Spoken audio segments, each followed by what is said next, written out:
Bienvenidos a este nuevo tutorial de Introducción a la Química. En tutoriales anteriores habíamos clasificado a los compuestos inorgánicos en dos grandes grupos. Los compuestos binarios, que estaban formados solo por dos elementos, donde ubicamos los óxidos, los hidruros metálicos y no metálicos, los hidrácidos y finalmente las sales binarias, formadas por metal y no metal, ese no metal distinto de hidrógeno y distinto de oxígeno. Dentro de los compuestos ternarios habíamos visto los hidróxidos, que siempre tenían metal y el grupo oxidrilo, los oxoácidos, que siempre comenzaban con hidrógeno, no metal y oxígeno, y finalmente las sales ternarias, metal, no metal y oxígeno. En el tutorial de hoy tenemos que aprender a nombrarlos, es decir, la nomenclatura de compuestos inorgánicos. Vamos a empezar con la nomenclatura de sustancias simples. Las sustancias simples se nombran por la nomenclatura sistemática. Octa, azufre, di, oxígeno, trioxígeno y cuando tenemos elementos libres solamente el nombre de elemento, en este caso calcio. La nomenclatura tradicional se usa directamente el nombre del elemento químico, pero ustedes no se van a dar cuenta que si les digo oxígeno es una molécula diatómica de la que estoy hablando. Continuemos ahora con la nomenclatura de óxidos. Los óxidos eran sustancias formadas por dos elementos. Uno de ellos era oxígeno y los habíamos dividido en dos grandes grupos. Por un lado estaban los óxidos básicos, donde un metal está unido al oxígeno. Para eso vamos a utilizar nomenclatura por numeral de Stock, que es la recomendada por IUPAC, y de este lado les voy a poner la nomenclatura tradicional. El calcio tiene un solo número de oxidación. No es necesario para Stock aclarar el número de oxidación con el que actúa porque tiene uno solo. Por lo tanto se nombra óxido de calcio. Si ustedes se fijan, la nomenclatura por numeral de Stock recomienda poner siempre el anión adelante, de el metal y si es necesario aclarar el número de oxidación del metal. Por eso, en el caso del óxido de hierro, tenemos que aclarar óxido de hierro 2, en este caso, porque el hierro está actuando con un número de oxidación menor. En este otro caso, se va a denominar óxido de hierro 3. Ahora bien, ¿cómo se nombran por nomenclatura tradicional? Al menor número de oxidación del hierro se lo termina en oso y al mayor en ico, óxido ferroso y óxido férrico. Veamos ahora los óxidos ácidos. Los óxidos ácidos estaban formados por un no metal y el oxígeno. Se utilizan en la nomenclatura sistemática, recomendada por IUPAC. Y en la tradicional se las pongo de este lado. Por ejemplo, acá tenemos dos óxidos de azufre. Uno está actuando con +4 el azufre y en el otro está actuando con +6 de número de oxidación. Utilizando la nomenclatura sistemática, acá vemos dos óxidos. Entonces ponemos dióxido de y el no metal, dióxido de azufre. En este caso vemos 3, por lo tanto se va a llamar trióxido de azufre. En la nomenclatura tradicional, a los óxidos ácidos se los denomina anhídridos. Por lo tanto, este va a ser el anhídrido sulfuroso, porque está actuando con su menor número de oxidación, y en este caso va a ser el anhídrido sulfúrico, porque está actuando con su mayor número de oxidación. Veamos ahora la nomenclatura de hidruros. Los hidruros podían ser hidruros metálicos, cuando el hidrógeno estaba unido a un metal, el metal siempre se escribía delante porque era menos electronegativo, y se nombran de la siguiente manera: hidruro más D más el metal más el numeral de Stock si es necesario. En el caso del calcio, no es necesario aclarar con qué número de oxidación actúa, por lo tanto es hidruro de calcio. Pero en el caso del cobre, tenemos dos tipos de hidruros: el hidruro donde el cobre actúa con +1 y el hidruro donde el cobre actúa con +2. Por eso los vamos a denominar hidruro de cobre 1, hidruro de cobre 2. En el caso de la nomenclatura tradicional, hidruro, la raíz del elemento en este caso es cupro, hidruro cuproso. Con el mayor número de oxidación, hidruro cúprico. Veamos ahora los hidruros no metálicos. Los hidruros no metálicos estaban formados por hidrógeno y un no metal. Recuerden que el hidrógeno se escribe delante de la fórmula, porque es menos electronegativo. ¿Cómo se nombran? Se utilizan el anión delante, de y finalmente hidrógeno. En este caso, el negativo es el azufre, terminado en uro. Se nombra sulfuro de hidrógeno. En este caso el negativo es el cloro, por lo tanto va a ser cloruro de hidrógeno. ¿Cómo se nombran por la nomenclatura tradicional? Solamente vamos a ver la nomenclatura tradicional para hidrácidos, es decir, estos compuestos disueltos en agua.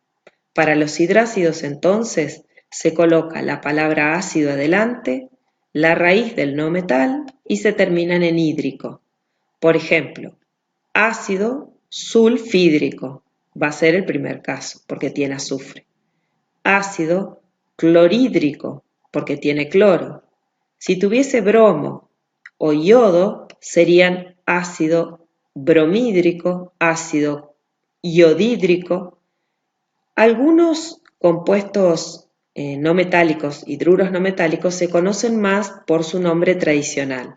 Son el amoníaco, la fosfina y el metano. Continuemos ahora con la nomenclatura de hidróxidos.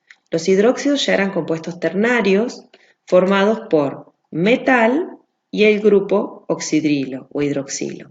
Se utiliza numeral de Stock porque tienen metales. Por lo tanto, cuando el metal tiene solo un número de oxidación, se nombra hidróxido de y el metal, hidróxido de sodio. En el caso de que el metal presente dos números de oxidación, se debe aclarar, en este caso sería hidróxido de cobre 1, hidróxido de cobre 2. Para la nomenclatura tradicional, recuerden poner la palabra hidróxido delante, la raíz del metal y terminar en oso para el menor y en ico para el mayor número de oxidación. Hidróxido cuproso, hidróxido cúprico.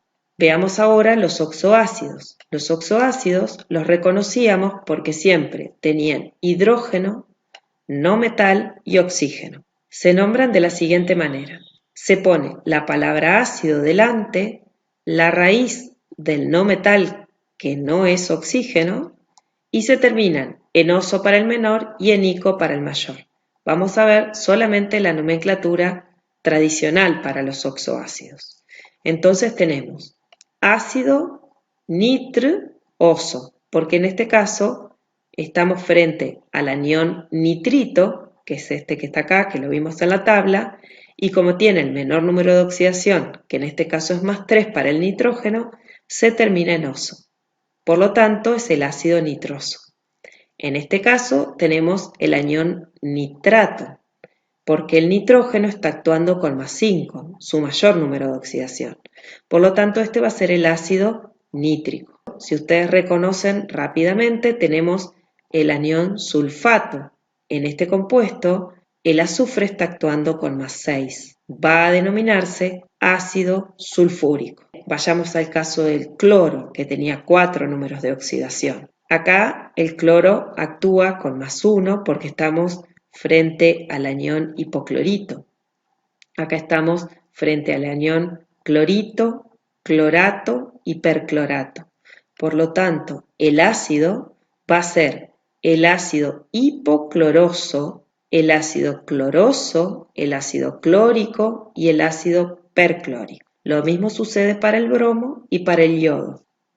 Veamos la nomenclatura de sales. Sales vimos que había dos tipos, sales binarias y sales ternarias. Las sales binarias están formadas solamente por un metal y por un no metal distinto de oxígeno y distinto de hidrógeno. Siempre se pone el nombre del anión, de y el metal, y si es necesario, numeral de Stock. Por ejemplo, ya lo conocemos al cloruro de sodio. En este caso, el negativo es el azufre, se va a llamar sulfuro de litio. El cobalto tiene dos números de oxidación. Puede tomar más 2 o puede tomar más 3. Mientras tanto, el bromo es el negativo y toma el número de oxidación menos 1. El anión se llama bromuro, de y el nombre del metal, pero se aclara detrás el número de oxidación. Por lo tanto, estamos frente al bromuro de cobalto 2 y en este caso bromuro de cobalto 3.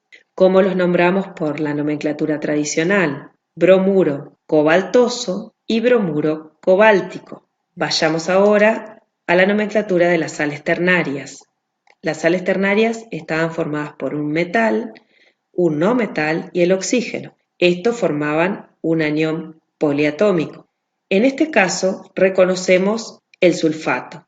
Por lo tanto, primero vamos a nombrar el anión, D, el metal y si es necesario, numeral de stock. Entonces aquí tenemos el sulfato de sodio. Aquí tenemos el nitrito de calcio. Y en el caso de los metales que tienen dos números de oxidación, hay que aclarar con qué número está actuando el metal.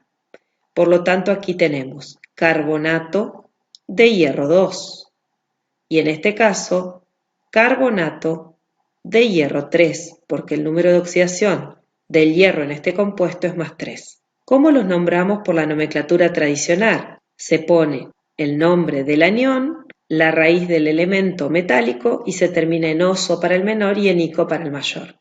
Por eso en este caso tenemos el carbonato ferroso y en este otro caso el carbonato férrico.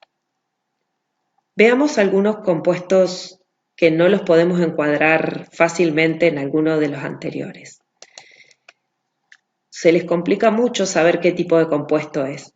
Entonces directamente recurran a los prefijos numerales, es decir, a la nomenclatura sistemática. Tetra para 4, tetracloruro, tetracloruro de carbono.